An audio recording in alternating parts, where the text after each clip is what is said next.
Hello hello hello, कैसे हैं आप सब। मैं कोमल, मैं हूं आपकी इकोनॉमिक्स मेंटर। तो आज है हमारी स्टैटिस्टिक्स फॉर इकोनॉमिक्स की दूसरी क्लास। ठीक है भाई, कौन सी क्लास कर रहे हैं आज हम? दूसरी क्लास कर रहे हैं। क्या पढ़ेंगे हम इस क्लास में? ठीक है, आज हम यहाँ पे कवर करेंगे इकोनॉमिक नॉन इकोनॉमिक एक्टिविटीज, फिर हम पढ़ेंगे इंपॉर्टेंस ऑफ स्टैटिस्टिक्स और लास्ट में पढ़ेंगे फंक्शंस ऑफ स्टैटिस्टिक्स। भाई, नंबरों की बात चल रही है, हर नंबर का एक मीनिंग होता है। ठीक है, तो भाई उस मीनिंग को अगर आपने पढ़ना समझ लिया, उस डेटा को, उस न्यूमेरिकल फैक्ट्स को, तो आप स्टैटिस्टिक्स सीखोगे। बेटा, स्टैटिस्टिक्स में कैलकुलेशंस हैं, कैलकुलेशन तो मेथोलॉजिकल होती है, आप उनको तो कर सकते हो, लेकिन उनसे जो रिजल्ट आ रहा है वो भी तो भेजे में घुसना चाहिए, राइट? तो भाई चलो स्टार्ट करते हैं with economic and non economic goods, या economic and non economic activities. चलिए, तो भाई सबसे बात पहले आ जाता है कि ह्यूमन एक्टिविटीज जो है वो दो तरह की है, इकोनॉमिक एक्टिविटी और नॉन इकोनॉमिक एक्टिविटी। आप लोग में से कई लोग बाथरूम सिंगर्स होंगे, कई होंगे जो अपने दोस्तों को अपने ही गाने सुना सुना के पकाते हैं। भाई आपको क्या मिलता है वो करके? उनको तो कान से घून निकलते हैं, आपको क्या मिलता है? आपको मिलता है सैटिस्फैक्शन, कि भाई मैंने गाना गाया, मेरे मन को मिली शांति। ठीक है, कभी किसी दरिया किनारे पार्क में बैठकर आपको मिलती है शांति। ठीक है, तो ये सब जो आप कर रहे हैं वो एक्टिविटीज कौन सी है? वो है नॉन इकोनॉमिक एक्टिविटीज।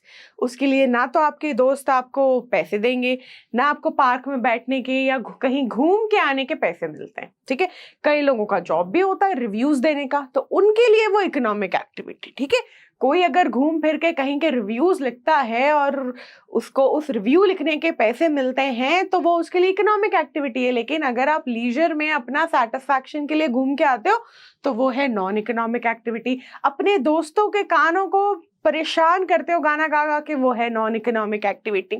तो इकोनॉमिक एक्टिविटी क्या है? जो आप पैसे कमाने के लिए, अपना घर चलाने के लिए, अपने बीवी बच्चों के लिए, अपने बच्चों को पढ़ाने के लिए, खुद की जिंदगी संवारने के लिए जो काम आप करते हैं, वो सारे हैं इकोनॉमिक एक्टिविटी। ठीक है, तो भाई बात क्लियर हुई। इकोनॉमिक एक्टिविटी होगी पैसे कमाने के लिए और नॉन इकोनॉमिक एक्टिविटी होगी सेटिस्फैक्शन के लिए। ठीक है, जैसे कि इकोनॉमिक एक्टिविटी में हम क्या बोल सकते हैं? अगर आप production of goods and services करते हैं, आप production of goods and services कर रहे हैं, क्यों कर रहे हैं? To earn money. ठीक है, क्यों कर रहे हैं? To earn profit. तो ये एक इकोनॉमिक एक्टिविटी है। लेकिन आप वही production of goods and services कर रहे हैं for your family, out of no money concern. ठीक है, अगर आपकी मम्मी जो है, हमारी आपकी मम्मी जो है, मदर्स जो है, घर में खाना बनाती हैं, उनसे क्या होता है? सेटिस्फैक्शन मिलता है, भाई मेरे बच्चों ने तो खाना खा लिया। तो मदर्स जो कुकिंग कर रही है वो इकोनॉमिक है या नॉन इकोनॉमिक एक्टिविटी है? वो नॉन इकोनॉमिक एक्टिविटी है। ठीक है, जब पेरेंट्स अपने बच्चे को पढ़ा रहे होते हैं, ठीक है, तो वो इकोनॉमिक है या non economic? Non economic activity. लेकिन मैं आपको पढ़ा रही हूं, वो एक इकोनॉमिक एक्टिविटी है। Me teaching my children is a non economic activity, but me teaching you is an economic activity. तो इकोनॉमिक एक्टिविटी में क्यों कर रहे हैं? पैसा कमाने के लिए, अपना लाइवलीहुड अर्न करने के लिए। क्या अर्न करने के लिए? लाइवलीहुड अर्न करने के लिए। यहाँ पे आप इस टास्क को, इकोनॉमिक टास्क को क्यों करते हैं? कोई ना कोई आपका प्रॉफिट मोटिव होता है। ठीक है, और नॉन इकोनॉमिक मोटिव में आपका मोटिवेशन क्या है? सेटिस्फैक्शन। आप अपने लीजर टाइम में ये एक्टिविटीज करना पसंद करते हैं, तो वो हो जाती है आपकी नॉन इकोनॉमिक एक्टिविटीज। आई बात समझ में? तो कई बार जो क्वेश्चंस आते हैं, 1 मार्कर्स भी आते हैं, 1 मार्क्स के भी आते हैं, 3 मार्क्स के भी आते हैं, और आपको लिस्ट ऑफ एक्टिविटीज दे देते हैं और बोलते हैं बताइए इकोनॉमिक है या नॉन इकोनॉमिक है। तो सबसे पहले देखना है कि क्या वो कोई मॉनेटरी कंसिडरेशन के लिए किया गया काम है। किसके लिए? अगर वो मॉनेटरी कंसिडरेशन के लिए किया गया काम है तो वो इकोनॉमिक है। ठीक है, जिससे नेशनल इनकम में इफेक्ट होगा, ठीक है, considered in national income, considered in national income. तो अगर नेशनल इनकम में आ रहा है, प्रॉफिट के लिए कर रहे हो, मॉनेटरी कंसिडरेशंस हैं, तो वो इकोनॉमिक एक्टिविटी है। और ये जो आप सेटिस्फैक्शन के लिए अपने लीजर टाइम में कर रहे हो, अपने बच्चों के लिए, अपनी फैमिली के लिए कर रहे हो, कोई मॉनेटरी कंसिडरेशन नहीं है और not included in national income भी है, not included in national income भी है, तो ये हो जाता है नॉन इकोनॉमिक एक्टिविटी, ठीक है। एक चीज है जैसे फ्री सैंपल्स बंटते हैं, आपको पैसे नहीं देने, फ्री सैंपल्स भाई मार्केटिंग के लिए होता है, वो एक इकोनॉमिक एक्टिविटी है, ठीक है। आपके लिए फ्री है लेकिन किसी ना किसी ने उसको पे, उसके प्रोडक्शन कॉस्ट जो है वो लगी है। जो एनजीओ जो सर्विसेज देती हैं, एनजीओ सर्विसेज जो देती हैं, वो कुछ सर्विसेज उनकी ऐसी होती है कि भाई गरीब बच्चों को पढ़ा रहे हैं, तो वो इकोनॉमिक है या non economic activity, out of satisfaction कर रहे हैं, तो वो नॉन इकोनॉमिक एक्टिविटी है, उसका कोई मॉनेटरी वैल्यू नहीं है, हम उसको कैलकुलेट करके उसको नेशनल इनकम में नहीं डालते। तो एनजीओज जो होते हैं, जो आपको सहायता करते, वो एक नॉन इकोनॉमिक एक्टिविटी कर रहे हैं, ठीक है। तो इस तरह के क्वेश्चन सीबीएसई पूछती है, दिमाग लगाती है। चले आगे, तो चलिए नेक्स्ट टॉपिक हम क्या पढ़ रहे हैं यहाँ पे। नेक्स्ट टॉपिक हम पढ़ रहे हैं इंपॉर्टेंस ऑफ स्टैटिस्टिक्स। क्या कवर करना है हमें कि भैया नंबरों का खेल है, नंबर जिसके पल्ले पड़ गए, ठीक है, नहीं तो 1 से लेकर 9 तक की 0 से 9 तक की डिजिट्स है, ठीक है। तो ये जो नंबरों का खेल है वो है स्टैटिस्टिक्स। क्या आपको हर जगह, जैसे कई बार न्यूज़पेपर में आप पढ़ते हो ये हमारा इतना % जीडीपी है, इतने पैसे का लोन है, ये हमारा नॉन परफॉर्मिंग एसेट के इतने पैसे हैं, तो वो सारे अगर आपको उनके मीनिंग समझ में आता है, अगर मैं कहूँ कि लिटरेसी रेट 70% है, अगर मैं कहूँ कि पर कैपिटा इनकम जो है वो 15,000 रुपीज है, तो उन सब का मतलब आपको समझना है। अगर नंबरों का मैजिक, नंबरों की भाषा, नंबरों की लैंग्वेज आपको समझ में आती है, तो आपको स्टैटिस्टिक्स आती है, ठीक है। तो आज उन्हीं नंबरों का, उन्हीं डेटा का इंपॉर्टेंस क्या है, वही क्वांटिटेटिव फिगर्स जो है उनका इंपॉर्टेंस चलिए देखते हैं। तो सबसे पहला आ जाता है स्टैटिस्टिक्स इन इकोनॉमिक्स। भाई बहुत काम की चीजें, सब्जेक्ट ही हमारा वही है, हम पढ़ क्या रहे हैं, हम पढ़ ही रहे हैं स्टैटिस्टिक्स फॉर इकोनॉमिक्स। तो भाई इकोनॉमिक्स में नंबरों का तो बड़ा ही इंपॉर्टेंस होगा, तो स्टैटिस्टिक्स का भी बहुत ज्यादा महत्व है हमारी इकोनॉमिक्स में, क्योंकि इकोनॉमिक्स के जितने भी डेटा हम कलेक्ट करते हैं और जो थ्योरीज बताते हैं वो किसी ना किसी एक्सपेरिमेंट में नंबर्स पर डिपेंड करती है, राइट। तो इकोनॉमिक्स में उसका इंपॉर्टेंस आएगा ही आएगा।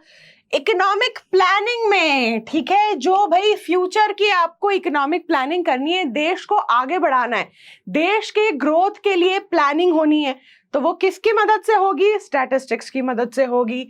स्टैटिस्टिक्स इन बिजनेस, भाई कईयों की आपने एनुअल रिपोर्ट देखी है कि नहीं, है ना। आपके जो प्रोजेक्ट्स होते हैं क्लास 11-12 में, उसमें आपको किसी ना किसी कंपनी का एनुअल रिपोर्ट चाहिए होता है। उस एनुअल रिपोर्ट में ऐसा क्या है भाई, उस एनुअल रिपोर्ट में डेटा है, नंबर्स हैं, उनके क्विक एसेट रेशियो, उनका करंट एसेट रेशियो, उनका प्रॉफिट रेशियो, उनका बैलेंस शीट, उनका ट्रेडिंग पीएल, सब रहता है। तो नंबर्स ही है ना, समझना पड़ता है ना वो नंबर्स की जुबान, उस नंबर की लैंग्वेज।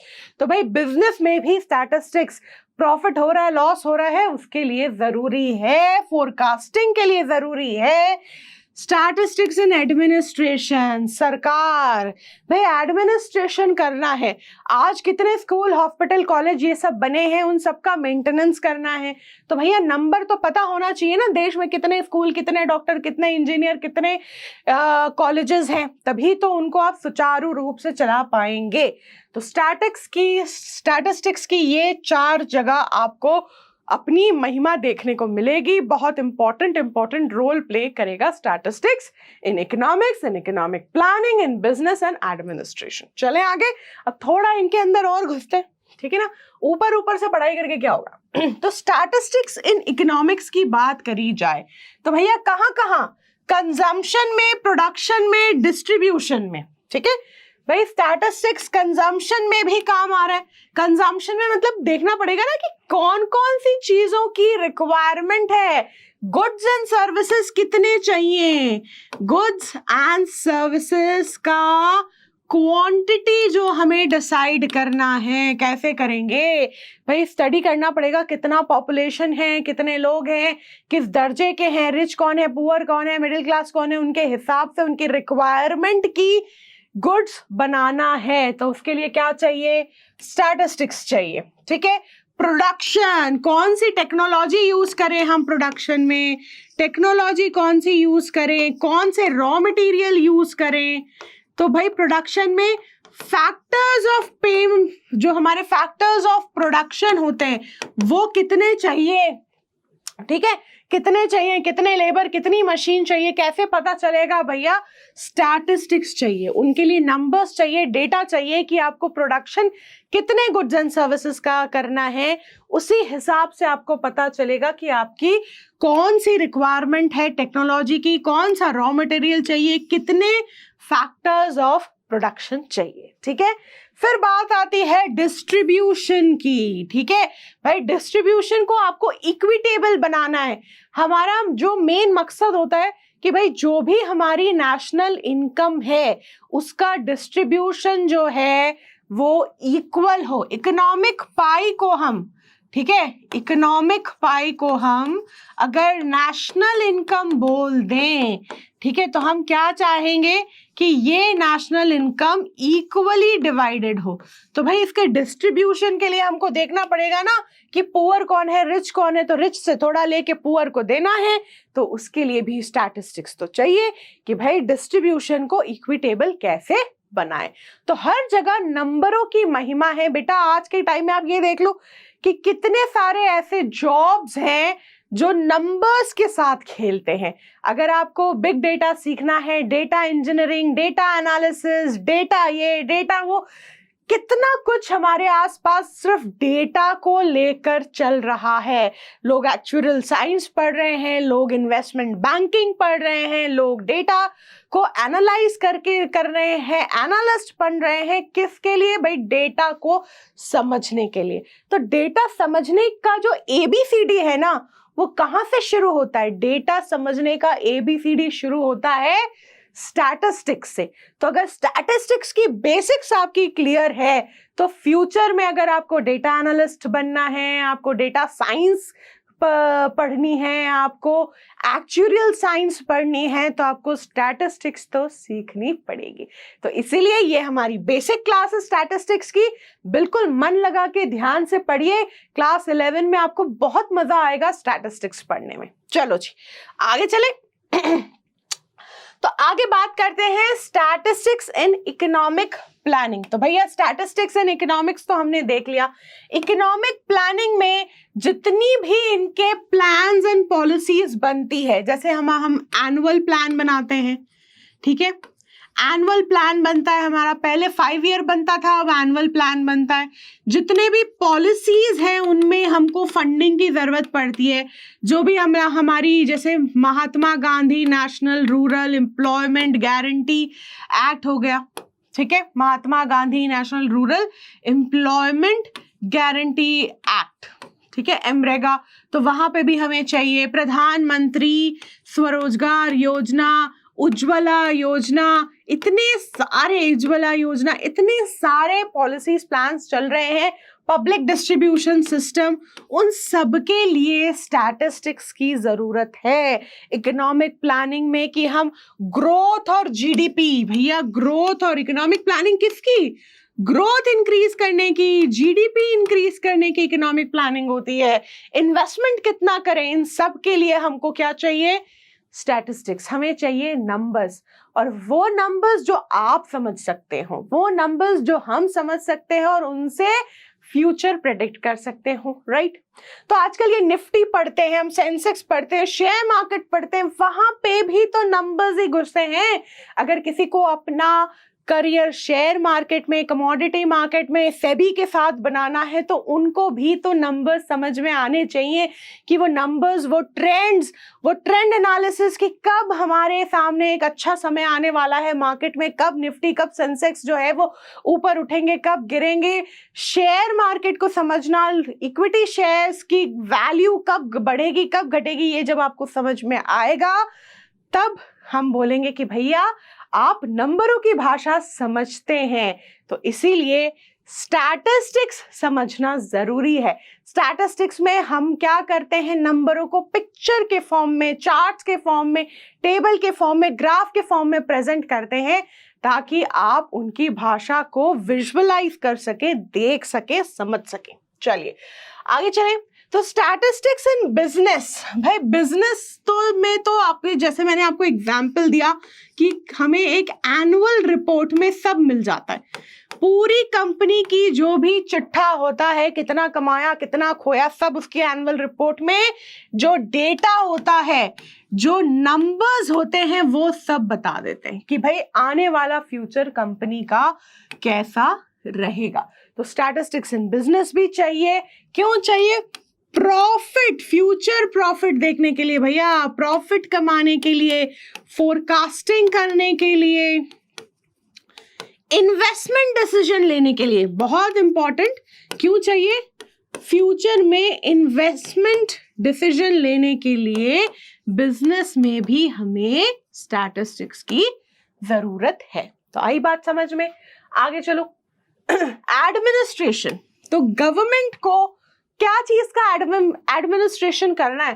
भाई उनको school, college, hospital, roads, transport, सबका एडमिनिस्ट्रेशन करना है।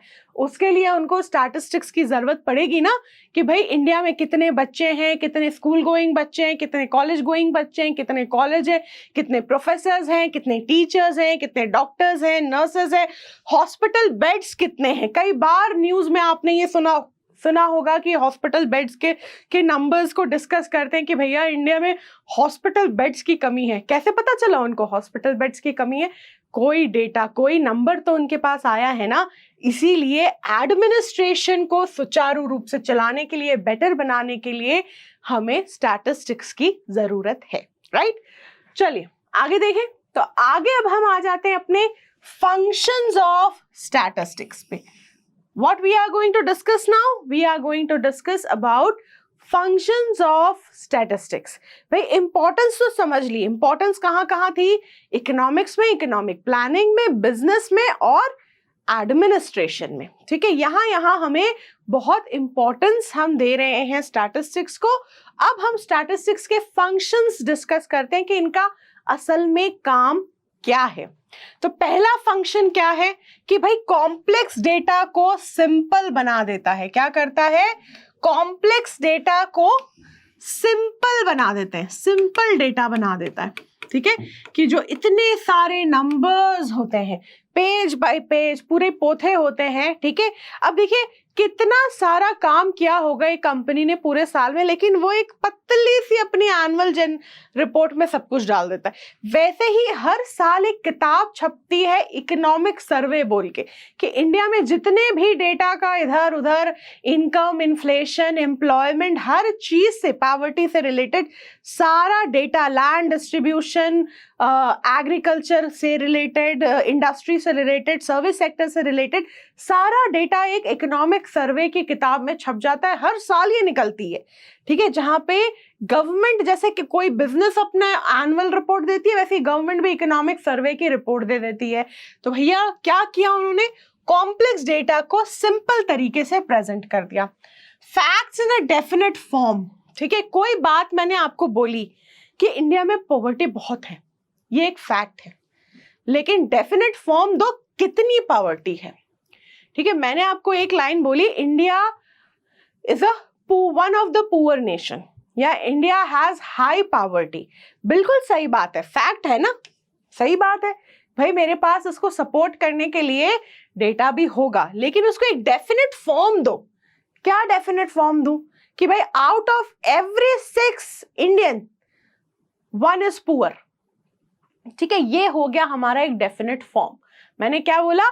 Out of every 6 Indian 1 is poor. तो आपको पूरा पॉवर्टी की डेटा समझ में आ गई ना कि भाई अगर मेरे देश में जितने भी लोग हैं, जितना भी इसका पॉपुलेशन है, हम जो बोलते हैं 1.2 बिलियन हमारा पॉपुलेशन है, उसको डिवाइड बाय 6 कर दीजिए तो नंबर ऑफ पुअर्स मिल जाएंगे हमको, क्योंकि मैंने बोला कि हर 6 में एक पुअर है। वैसे ये वर्ल्ड की स्टैटिस्टिक्स है कि वर्ल्ड में हर 6 में है, लेकिन इंडिया में शायद हर 3 या 4 में से एक पुअर मिलेगा।